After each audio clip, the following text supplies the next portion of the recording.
Okay, folks, it's your buddy Mike Messier, just leaving the theater. Saw the movie Challengers tonight. I enjoyed it. Should you go see it? Should you go not? I think you could. I think you should. It's a good, drama. It's not too dramatic, meaning that there's no big sob story going on in the world. It's really a relationship film, a love triangle of sorts, with the backdrop of professional tennis, the juniors, the college world, and then the pros, all through the eyes of the same three characters. Zendaya, if I'm saying her name properly, is the lead actress. I would venture to say the central character of this movie. The movie was actually better than I thought it would be. I thought it would be decent.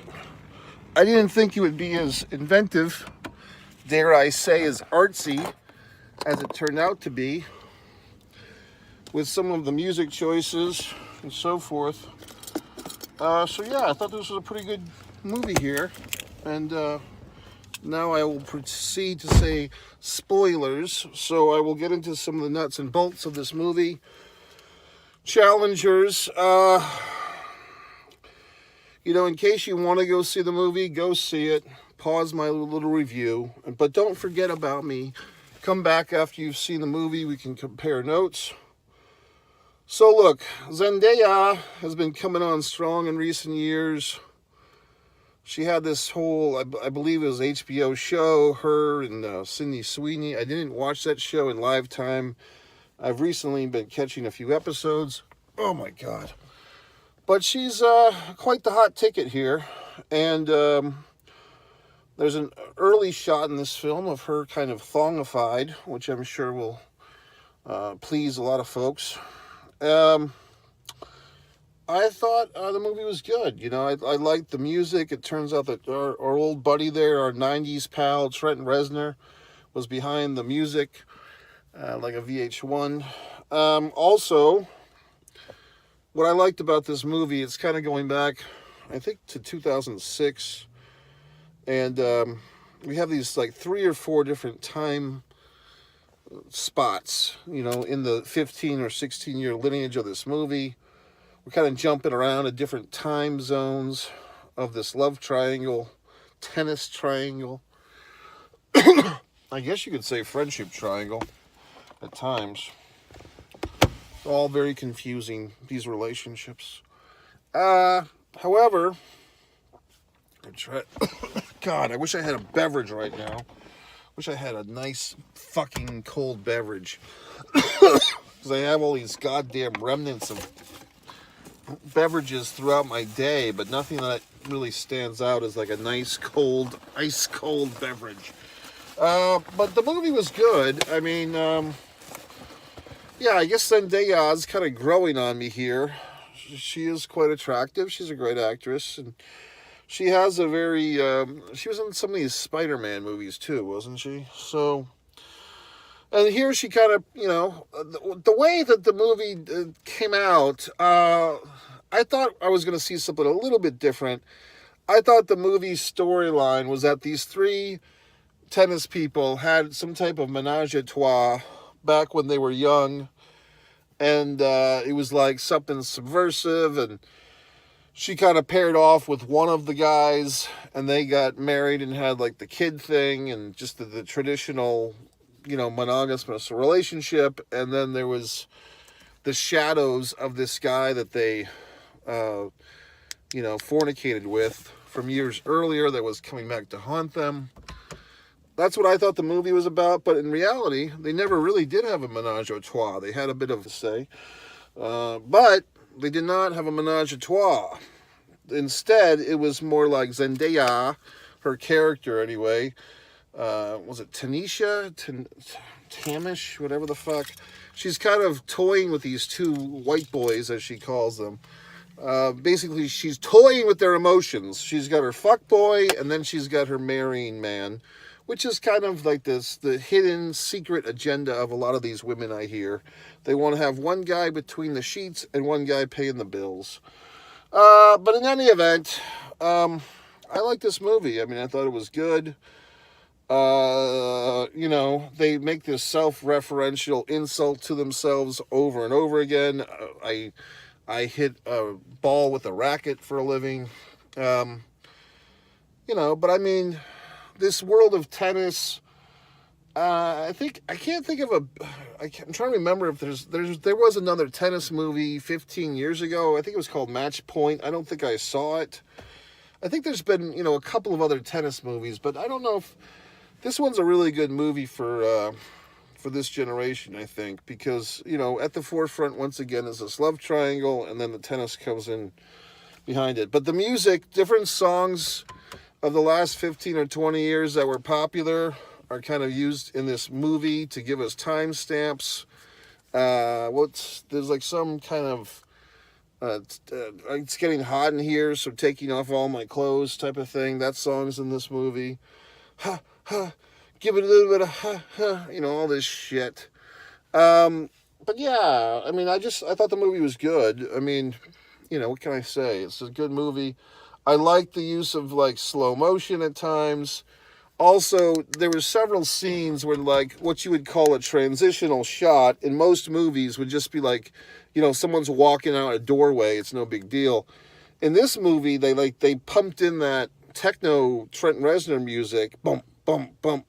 So even these like typically lame ass, boring ass, blink and who gives a fuck moment of a movie, like someone walking through a door, it's suddenly all heightened and it's exciting because they're playing this techno fucking music. There's also some scenes of dialogue where I was actually trying to hear what the people were saying, but the fucking disco Trent Reznor shit was overriding the fucking action. So I thought that was kind of cool. I don't think this is an Academy Award-winning film. I think this is a good summertime drama thing. I will say this, probably the biggest upset I had of the night was that I come into this theater. It's the big auditorium, the Dolby Digital, and it's 9:30 on a Friday night, and I think there was like 5 people in the fucking theater, including me.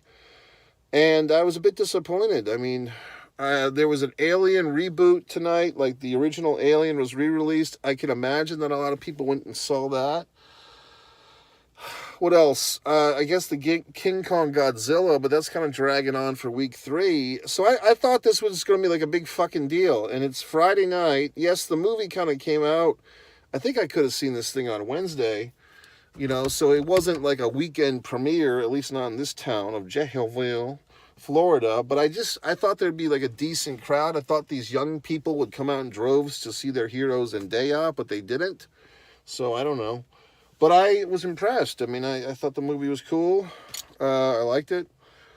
And I think that the actors did a really good job of portraying, as far as I could tell, it was the same 3 actors. They didn't have, different actors play them at different ages. But to have a nice character arc where you're going from, 18, 19 years old, 17 years old perhaps, into their, early mid-30s, I thought they all did quite well. The blonde guy actually looked like he put on some muscle mass, and but it's also, depending on the hairstyle, depending on the type of t-shirt you wear, you can kind of make yourself look a little bit different. But, Zendaya, I thought she did a nice job with the aging process, just with the acting. There was no makeup or anything, but I think they did her hair differently and the outfits and so forth. So I thought the movie was good. I mean, had this movie been made in the 80s or 90s, there would probably be a lot more skin, as in flesh, as in female flesh, most importantly. There was a few more bare penises than I was expecting in this thing. Not the main actors, but these extra guys. There's this kind of creepy shower scene in this thing with all these male genitalias coming out to play. But in any event, I thought the movie was good. I mean, like I said, this is not Academy Award-winning stuff. The content is not that significant. You know what I mean? It's not that unique. It's a love triangle with a sports background. And, you know, two guys and a girl. I think that was Robert Downey Jr., Heather Graham, and somebody else. I think a lot of the menage a trois movies you see are typically, or not always, but often from the male, you know, one guy with two women stories. I'm trying to think if there's other one women with two guys stories. I'm sure there has been, because I think that movie, Two Guys and a Girl, a few years later, there was like a flip of that where it's like one woman with two guys chasing after her, but whatever the fuck. I know there's been other, I'm just blanking. The movie, you know, it's hearty. It's 2 hours and 10 minutes of some such thing. A solid 25 minutes of previews. So now, you know, it's late into the next day or whatever the fuck. So anyway, I'm giving props and credit. I'll probably give this thing maybe 4 stars, maybe 3 3/4. I mean, it's, when I give these stars, folks, even I have to say that sometimes it's hard to judge, because some movies, just the genre or what the scope of the budget, it's like, what is this movie shooting for? You know what I mean? So in this case scenario, a character study, a love triangle, it's not Oppenheimer, you know what I mean? It's not even Barbie. But for what the material is, like these three people fucking and arguing and conflicting, and the fucking husband has to prove himself, and the woman hurts her knee, and all this horse shit. I mean, I think they did about as much as you can do with the material at hand, you know what I mean? So, in any event, I'm pretty happy to have seen this movie. I'm a little surprised and disjointed that more people didn't come to the theater, but look, I'm not getting a cut of the profits here, so why the hell should I care? But anyway, folks, go see it. Go to MikeMessier.com. Like all my things. Support all my shit. Buy my books.